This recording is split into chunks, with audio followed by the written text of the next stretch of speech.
အားလုံးမင်္ဂလာပါကဘာသတင်း channel နဲ့ပြန်လဲကြိုဆိုလိုက်ပါတယ်အခုတစ်ခါမှာတော့ကဘာကစောင့်ကြည့်နေရတဲ့အီရန်အမေရိကန်နဲ့အစ္စရေးတို့ကြားကစစ်မီရှန်တွေကြားမှာအီရန်နိုင်ငံရဲ့အတွင်းရေးကတကယ်ပဲဘယ်လိုဖြစ်နေမလဲဆိုတဲ့မေးခွန်းကြီးကိုကျွန်တော်တို့ဆွေးနွေးသွားမှာဖြစ်ပါတယ်အထူးသဖြင့်ဒေါ်နယ်ထရန့်ခဏပြောနေတဲ့စကားတစ်ခုရှိပါတယ်အဲ့ဒါကတော့အီရန်ဟာ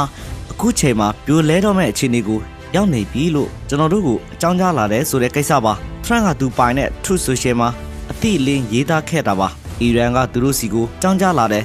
သူတို့နိုင်ငံပြိုလဲလူနေပါအခြေအနေ State of Collapse ကိုရောက်နေပြီးခေါင်းဆောင်ပိုင်းမှာလည်းပြဿနာတွေကိုဖြေရှင်းနေရတဲ့အတွက်ဟော်မုတ်ရေလက်ကြား Strait of Hormuz ကိုအမြန်ဆုံးပြန်ဖွင့်ပေးဖို့လိုလားနေတယ်လို့ဆိုပါတယ်ဒါဟာတကယ့်ကိုထူးဆန်းတဲ့ချက်ပါအီရန်လိုနိုင်ငံမျိုးကအမေရိကန်ကိုဘာလို့အဲ့လိုအကြောင်းကြားရမှာလဲကဲတော့ဒါဟာအီရန်ရဲ့ထိုက်ပိုင်ခေါင်းဆောင်မှုအပိုင်းမှာအကြောင်းတွေထင်နေတာကိုရောင်ပြန်ဟန့်နေတာဖြစ်နိုင်ပါတယ်ထရန့်ရဲ့အတုံးလုံးကအရင်ကထပ်စားရင်နည်းနည်းတော့ပျော့ပြောင်းလာတယ်လို့ထင်ရပေမဲ့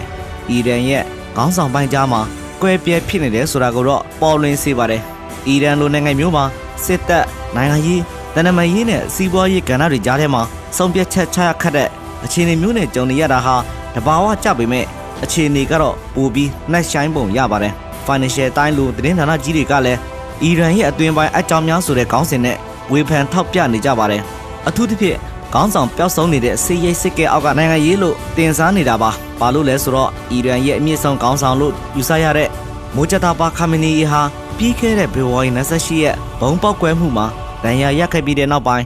လူမြင်ကွင်းကနေလုံးဝပျောက်ကွယ်နေလို့ပါပဲ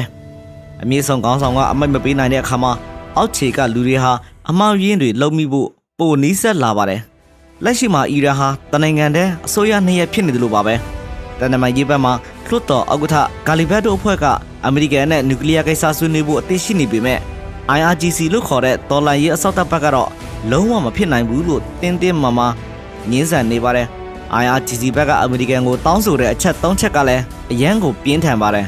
ဒါတွေကိုတော့ဟော်မုတ်ရေလက်ကြားပိတ်ဆို့မှုကိုအရင်ဖယ်ရှားပေးဖို့ရေလက်ကြားကဖြတ်တန်းတဲ့တင်းမောတွေစီကခကြေးငွေကောက်ခံပေးဖို့နဲ့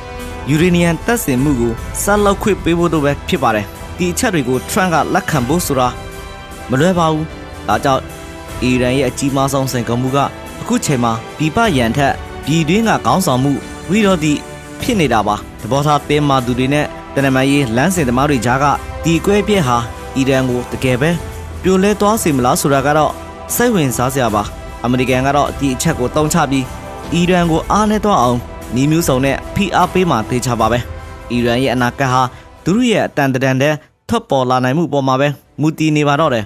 ကမ္ဘာသတင်းစီစဉ်ကိုစုံထိကြည့်ရှုနားဆင်ပေးခဲ့ကြတဲ့အတွက်အားလုံးကိုကျေးဇူးတင်ပါတယ်မင်္ဂလာရှိသောနေ့လေးပိုင်ဆိုင်ကြပါစေခင်ဗျာ